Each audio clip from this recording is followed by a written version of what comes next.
Hi everybody, my name is Hannah and this is Pepper and Pine, and I want to share with you the resources that we use for our winter inspired unit, which was primarily for my 7-year-old, and my 11-year-old also participated as well.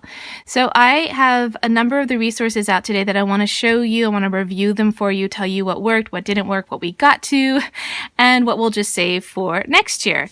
So the first thing I want to show you actually is my binder. This is a homeschool binder that I've kind of redone recently, and I've put in the 4 seasons here, and then in the front I just have my lesson plan, my current lesson plan, and this includes stuff for my 11-year-old as well. But in my winter tab here, I have our winter unit lesson plan. Now, I don't typically do this. I only did this for those of you who prefer to have this kind of format.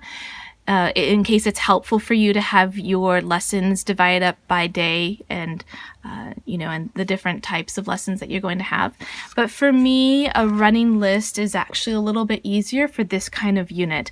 So I went ahead and I just wrote down all the things that we wanted to do for this winter themed unit, which is Waldorf inspired. So I have the Grimm's fairy tales that I thought we would read, and then other stories, the food that we wanted to make, any handwork projects, and then the list goes on. And I went ahead and I just wrote down everything. And then whatever we get to, whatever we don't, we'll just roll over till the next time we do this unit. But having a list helps me stay focused so that if there is a block of time that is dedicated to this unit, we know what to do. And it also allows me time to prepare for those activities by getting the materials that we need so that it's ready for us when we are able to do them. Okay, so let me show you the books that we used and my thoughts on them. I just pulled a couple of them. We read a lot of books, but I wanted to pull the winter theme books in particular. My daughter really liked the Pippa and Pelly story. We had gotten this one last year, and this is like a really nice kind of spring story. And so we went ahead and got the one for winter, and it's called Pippa and Pelly in the Winter Snow. And it was nice. It's a cute little book, and she's 7, so you might think that, for a board book, she might be a little bit beyond that, but she really found the story really charming. So this book ended up being one that she really liked. However, and it wasn't this book that particularly was the final straw when it came to winter books, but we had totally embraced the season. We got a lot of books that were winter inspired, and midway through, it just started to really bother me that all of the stories were the typical scenes that you would see for a winter story, and that of course includes snow. And we don't live in a region that it snows in, and in fact it's not even that cold in the winter. We do get occasional rains, and for the most part it's just pretty much sunny. And so the stories that had these images of winter that were not authentic to us really started to bother me after a while. And I really realized that we need some winter stories that represent our region. So after a while, I just found it annoying to read books that had just winter images that did not represent the place that we lived. Pip the Gnome is another gnome book, but it's different than this series here. And my daughter liked it. I'm surprised that she likes these books that would be really suitable for like a 2 or 3-year-old, but she enjoyed them. So I thought I would share that these ended up being good books for her. I'm going to wait on this one for a minute. I want to actually show you, and that's because this ended up being a late addition to our winter unit and is not a winter inspired book. But I want to show you some of the other books that we had intended to read and how they worked out. So The Blue Forest, this is a book that we've read before that I had scheduled to read it again. I actually cannot remember much about this book, even though we have read it. What I do really like about this book are the illustrations, and I really like how it's color themed, and that's just they're just such captivating images. But I can't remember the story, so I can't tell you much about it. But but I did have it scheduled for this unit, and we just didn't get around to it. But we have read it before. Ollie's Ski Trip, I don't think we read this one, and to be honest, I simply can't remember, and I apologize for that. During the winter, we had a huge trip to Europe, and it really just threw me off. And so the things that we did before that, I honestly, I cannot remember. And then we got back and it just seemed like a whirlwind. This book definitely has that nice winter theme in the beginning, snow and everything. And this was decorating our nature table with our other winter themed little projects and decorations. So we'll definitely get to this book at some point, even though we missed it this time around. Winter is Coming. We had this book out with our fall nature table, and that's because this book is mostly about fall and winter coming, so it's really about the autumn months, and I really, really like this book a lot. It's really beautiful. The story is really nice, and the illustrations, of course, are incredible. And so again, we had this one out because it says winter is coming, but we read it more during fall than we did during winter. This one's called One Bear Lost, and it's just a cute little story about the bears one by one getting lost, and at the very end they all come back together. It's written in rhyme, and my daughter loves stories like that. She loves it when stories rhyme or when poems rhyme, and of course the illustrations are really cute, and it just looks like a nice cozy winter book, and so we enjoyed that one as well. And then The Elves and the Shoemaker. This one is based on the Grimm's fairy tale, and it is a super cute, delightful book, and the illustrations are really beautiful. I'm not super crazy about how the little children were illustrated, but that's fine. The rest of it's really beautiful. And so we enjoyed reading this one as well. All right, so let me take you to some of the chapter books that we read for this unit. We had 3 of them here. All right, so we had The Way of the Gnome. This is book 1, The Tales of Limendore Woods. And my son read this book like in barely a day, and he was like, it's okay. Like, he didn't find it all that interesting. And so I started to read it to my daughter, and it was a really slow book to get into. We just weren't really feeling it. I wasn't feeling it at all. And about midway through, my daughter sort of started to get into it, and then we read the latter half of the book pretty quickly. Now, I didn't really care for this book at all, but my daughter actually really liked it, and my 11-year-old son really didn't like it. So here are my reflections on this book and also the second book, which we've started to read. In the lesson plan, I printed out the wrong book that comes in second. I thought it was Anansi of Gnomes, but it's Gnomes and Friends. And so I just went ahead and I just crossed out that in my lesson plan just so that we could read the second one in the series. So this book is, I think, fantastic for really young children who probably don't want any conflict in the story and don't want anything scary, and for parents who don't want anything to be bad or wrong in the story. This is all like a really, really wholesome story. There's nothing scary about it. There's no conflict. There's no... it doesn't really seem to be much of a story arc in the story. It seems more like a journey and just one story after another. So it's basically about Gus, who is a boy, and he ends up going into this area of the forest where he shrinks down to gnome size, and then he gets to hang out with the gnomes, and it's his adventures throughout this little forest, and he's going to meet one gnome after another, and he gets to hear about their life and their story, and that's basically what this book is about. So not too much stuff going on, but my daughter really liked it. I was like, didn't really care for it, and my son didn't really, go for it either. So when we were done with this, I thought, that's it, we're done. The other books, I'm just gonna not read them. But my daughter asked to read the next one in this series, so I said okay. And so we've only gotten up to chapter 5. And it's the same kind of, everything is super wholesome, no conflicts, nothing scary. So if that's the kind of book that you want, then this will be great. Otherwise, I think that children might find it a little bit boring if they're expecting a little bit more adventure that has perils and maybe somebody, a villain and things like that. I don't think you're going to find this at least you're not going to find this book, and I don't think you're going to find it in this series. So the issue that I'm finding with my daughter is that she loses interest pretty quickly. And so she'll like this and we'll read it for a while, but then she just doesn't really care for it anymore. And so if we're reading this, like she'll do like maybe 1 or 2 chapters at a time and that will be fine. But then she just kind of wants to go and do something else.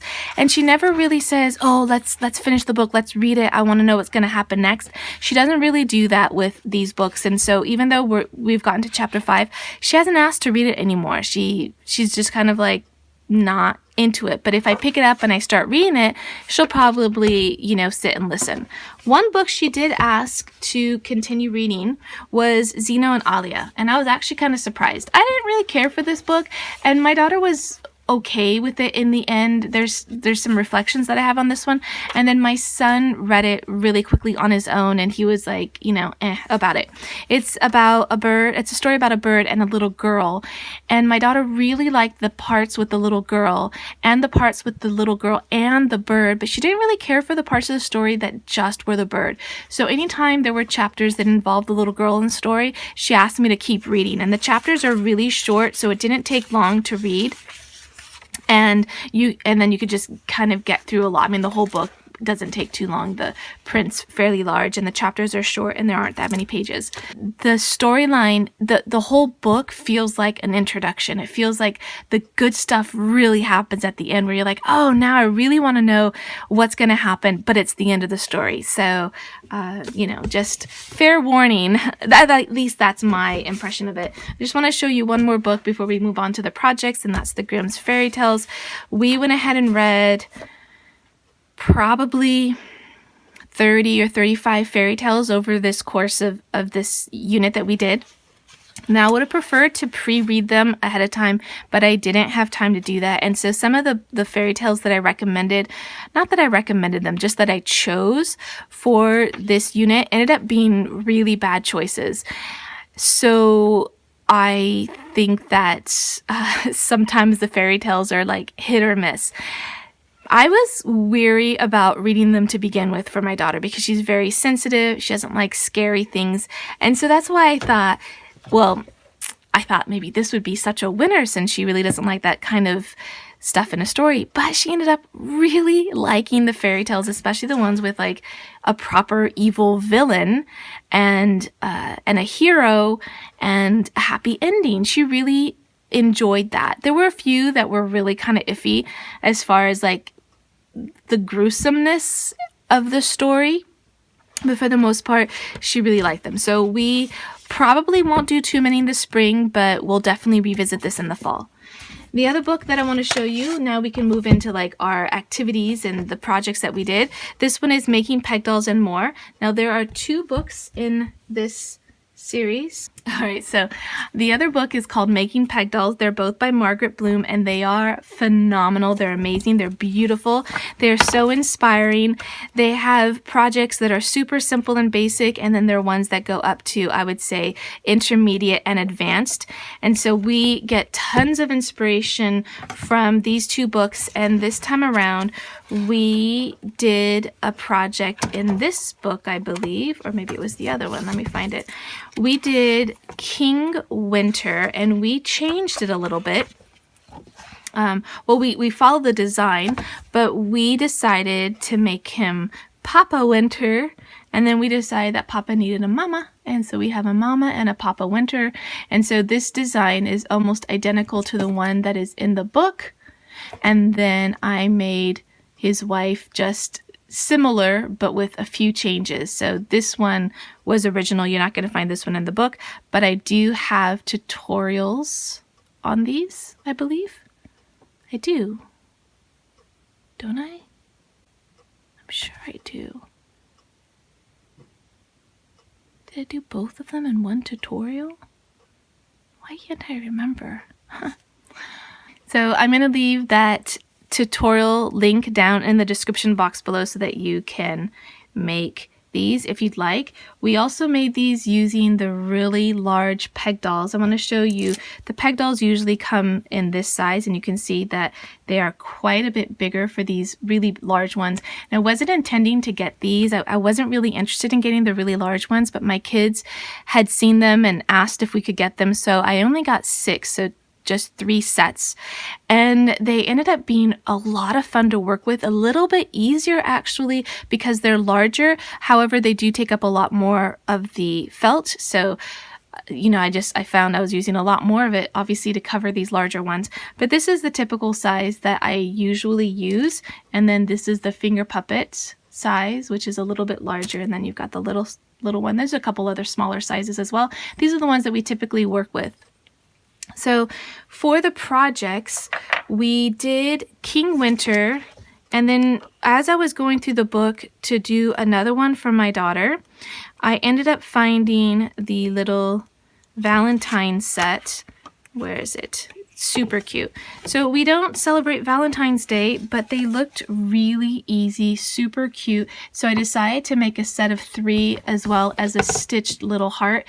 And that's also a tutorial on my channel, so you can check that out as well. Super easy to do. I highly recommend these books. They're just such fantastic books. I want to show you the paints that we use.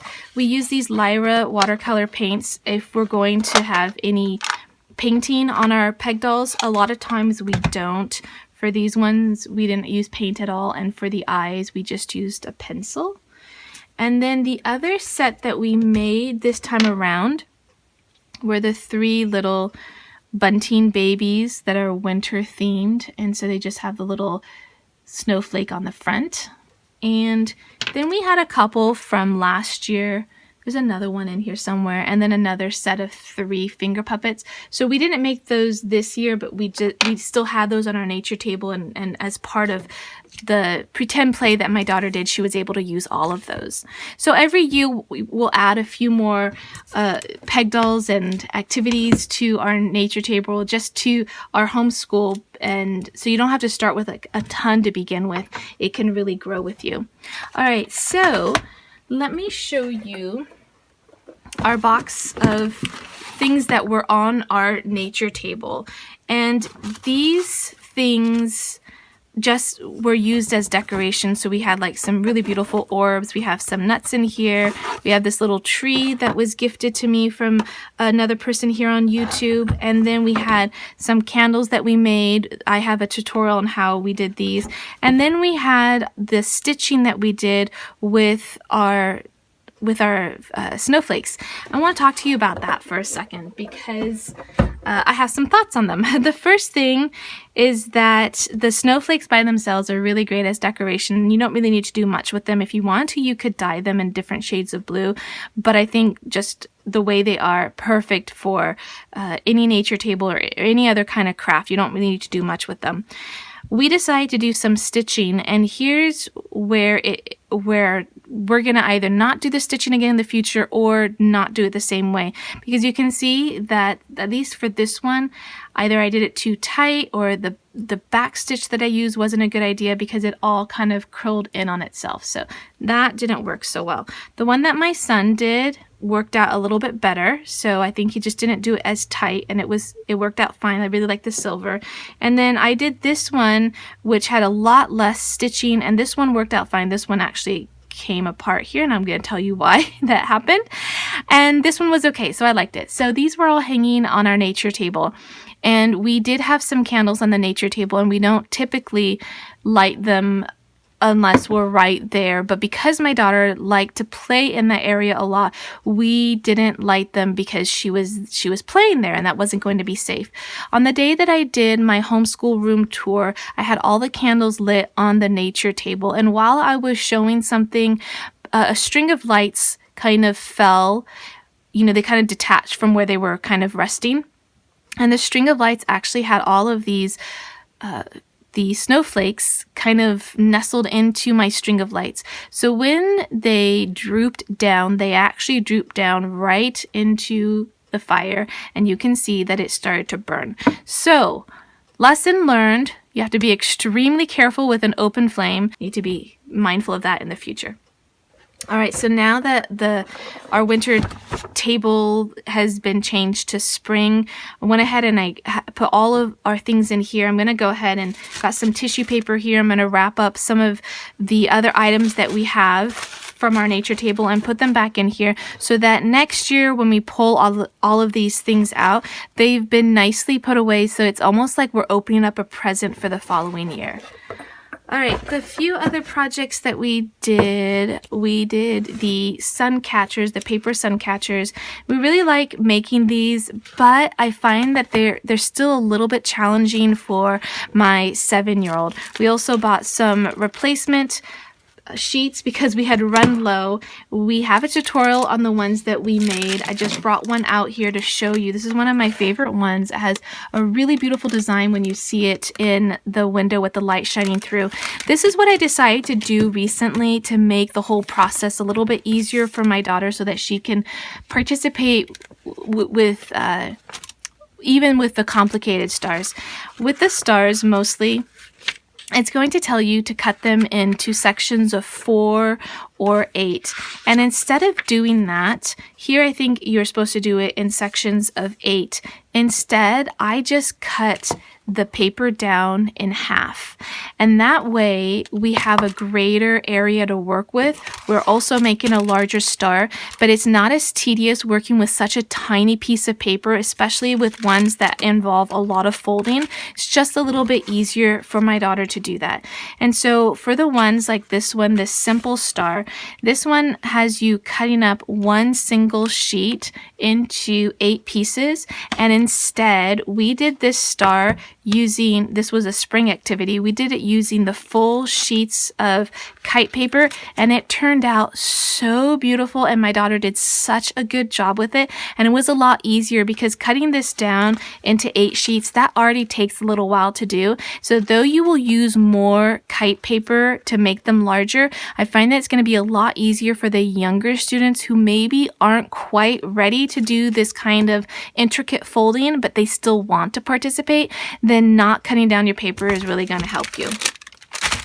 All right, the other activities that we did, we had knitting this multicolored ball. Again, I do have a tutorial on how to do this.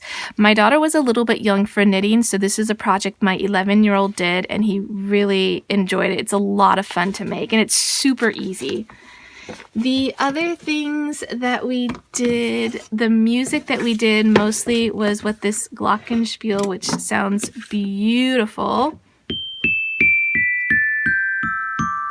And the kids, or my son, he is 11, he learned the song Herr Winter. And so we made a little cheat sheet for him. We had some masking tape right in front of the instrument, and we colored in the different notes so that he could play the instrument without having learned the notes. And so that's a little, that's actually just a trick that we saw based on the other musical instruments that the company carries, but this is the one that was carried by the vendor that we purchased from. It's beautiful. It is such a beautiful instrument, but we don't know how to play musical instruments. We don't know how to read music, and so I'm kind of learning alongside my child. And so we did this intensely for like 2 weeks, and then we didn't do much of it, but it's still like in a place that's really accessible for the children, and they still enjoy not necessarily playing a tune, but just playing the instrument. We did a lot with our candle dipping. We had some candle molds that we had made. We also poured candles into jars. A lot of the wax that we're using is just leftover wax from candles that look like this, just pillars that we've just kept when it burns down to the bottom. But recently, my sister had a candle dipping party, I guess, at her house with like our whole family was there. And she got the best smelling beeswax. It's incredible. Her whole house smelled beautiful. Look at this gorgeous color too. They're just awesome. And the wax was so such good quality that it was so easy to dip, and enough wax coated our string, and it was fantastic. The candle dipping we've done in the past has been with leftover wax from candles that are not always beeswax, and you can really tell the difference. So from this point on, I'll be sure to get a high quality beeswax for our future candle dipping. The reason why we've done all kinds of candle making projects, from candle dipping to putting them in different molds like this, which is a lot of fun. They smell really good. This was leftover candle wax. We also poured them into jars. And then also we've rolled candles before. In my experience, the best ones for burning are the ones that we poured into jars. These ones, we don't have a great system for burning them because we don't have any candelabras or candle holders. These ones do not burn well at all. You have to pay attention to them. They burn down really fast and wax can fall into the edge of these crevices. And then the candles that we roll, we also don't have a good mechanism for burning those. And so those ones are more for decorations right now rather than for actual use. So we just basically burn the candles that are in our jars. We did some art projects for this unit using our Stockmar watercolor paints. I do have a tutorial on how to mix these paints if you're interested in using them. A little goes a long way, and so these are great for wet on wet watercoloring. We also use our Lyra paints for other watercoloring, especially if my daughter just wants to do something independent, then she'll use those as well. And so we did a negative space watercoloring project that has kind of like a winter theme, and that was one of the last projects we did for this unit. I've also left a lot of links down in the description box below for the tutorials and the different projects that we did for this unit. You can also tap on the screen right now to see the complete playlist for our winter-themed Waldorf-inspired unit. And if you want to see what we are doing on a daily basis, you can find me on Instagram at Pepper and Pine.